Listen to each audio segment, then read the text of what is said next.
Salam sejahtera dan salam perpaduan. Berita seterusnya dipetik daripada Malaysia Kini bertajuk PM, tiada konflik kepentingan pengampunan di bawah kuasa agung. Berita penuh, Perdana Menteri Anwar Ibrahim menyangkal akan wujudnya konflik kepentingan dengan penglibatannya dalam proses permohonan pengampunan Najib Razak. Anwar berkata ini kerana keputusan akhir sama ada untuk memberikan pengampunan atau tidak kepada bekas Perdana Menteri itu adalah di bawah bidang kuasa tunggal yang di-Pertuan Agong. Proses permohonan pengampunan dibenarkan dan boleh di bawah sesiapa sahaja. Tentunya kita akan patuh kepada peraturan dan syarat dan saya akan ada terlibat dalam proses itu, katanya kepada pemberita selepas melancarkan program Kita Untuk Kita di Shah Alam, Selangor hari ini. Permohonan pengampunan diraja akan dipertimbangkan oleh Lembaga Pengampunan yang dianggotai Peguam Negara, Menteri Wilayah Persekutuan dan 3 anggota yang dilantik oleh Yang di-Pertuan Agong sendiri. Anwar hari ini tidak mendedahkan peranan yang dimainkannya, namun dia adalah menteri yang bertanggungjawab untuk hal ehwal wilayah persekutuan. Ditanya jika ia boleh menimbulkan konflik kepentingan, pengurusi PH itu berkata tidak, kerana proses permohonan perlu dihormati sepenuhnya. Dia juga berkata terlalu awal untuk mengulas perkara itu dengan lebih lanjut. Saya belum lihat apa-apa kecuali resolusi UMNO. Pihak dan individu, termasuk mereka yang disabik bersalah, ada hak untuk merayu. Saya tidak mahu halang sesiapa dalam hal ini. Ia terperinci dan perlu dipatuhi. Keputusan akhir adalah di bawah bidang kuasa Agong sahaja, katanya lagi. Semalam, Majlis Kerja Tertinggi MKT UMNO sebulat suara untuk menghantar memorandum kepada Yang di-Pertuan Agong bagi memohon pengampunan penuh untuk Najib Razak. Ia selepas permohonan Najib untuk menyemak semula sabitan dan hukuman terhadapnya dalam kes rasuah SRC International berjumlah RM42 juta ringgit ditolak Mahkamah Persekutuan dengan keputusan 4/1 pada 31 Mac lalu. Selepas menang dalam PRU 2018, PH turut memohon pengampunan diraja untuk Anwar yang ketika itu masih menjalani hukuman penjara.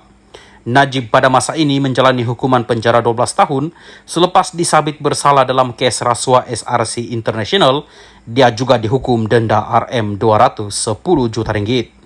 Selain itu, ada beberapa lagi kes melibatkannya yang sedang dibicarakan di mahkamah, iaitu kes rasuah 1MDB melibatkan RM2.28 bilion, kes pengubahan wang haram SRC International RM27 juta, dan kes pecah amanah jenayah International Petroleum Investment Company IPIC RM6.6 bilion ringgit. Salam sejahtera dan salam perpaduan. Berita seterusnya bertajuk UMNO mohon Agong beri pengampunan penuh pada Najib.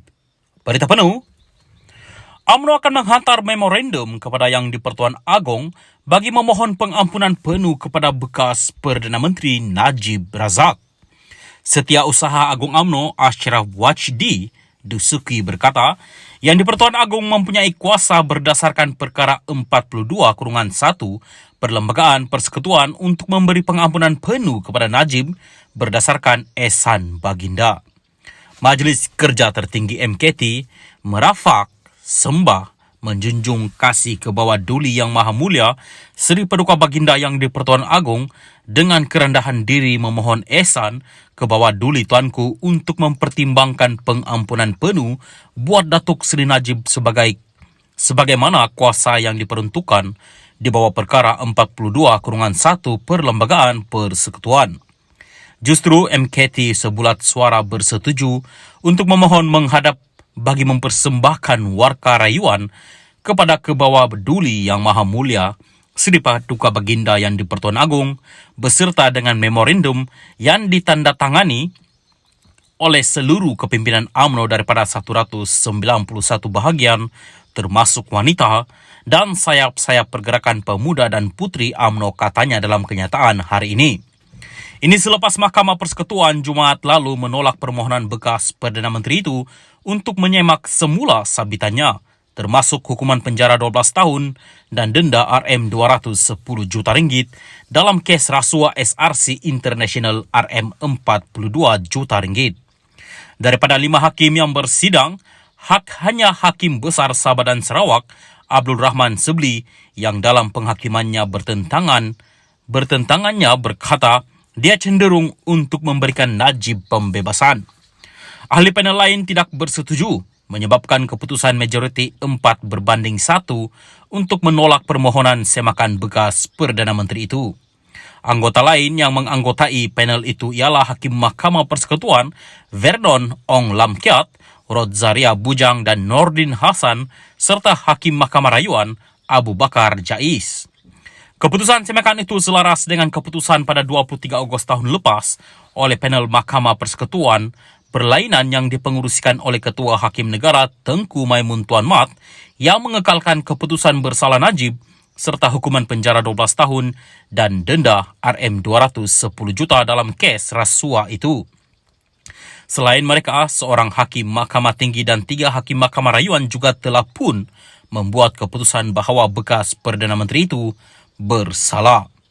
Mengulas lanjut, Ashraf berkata permohonan pengampunan penuh ke atas Najib itu dibuat selepas MKT UMNO mengambil maklum mengenai rasa tidak puas hati di kalangan ahli-ahli UMNO.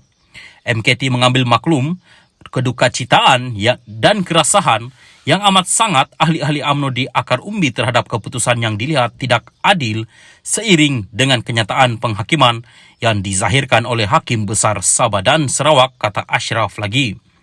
MKT UMNO hari ini bermusyarat di Ibu Pejabat Parti dipengerusikan Presiden UMNO Ahmad Zahid Hamidi. Hadir sama pada musyarat itu Timbalan Presiden UMNO Muhammad Hassan. Pada 3 April lalu, Peguam Najib Muhammad Syafiee Abdullah berkata pihaknya akan menggunakan penghakiman bertentangan oleh Abdul Rahman dalam permohonan petisyen pengampunan dirajanya kepada Yang di-Pertuan Agong. Muhammad Syafiee berkata pasukan pembelaan akan menggunakan penghakiman bertentangan oleh hakim itu dengan menyatakan anak guamannya tidak diberi perbicaraan yang adil. Najib juga mempunyai 3 lagi kes Mahkamah Jenayah yang belum selesai, iaitu perbicaraan rasuah 1MDB membabitkan penyelewengan Rm2.28 bilion, kes pengubahan wang haram SRC International berasingan melibatkan Rm27 juta, dan kes pecah amanah International Petroleum Investment Company IPIC bernilai Rm6.6 bilion ringgit.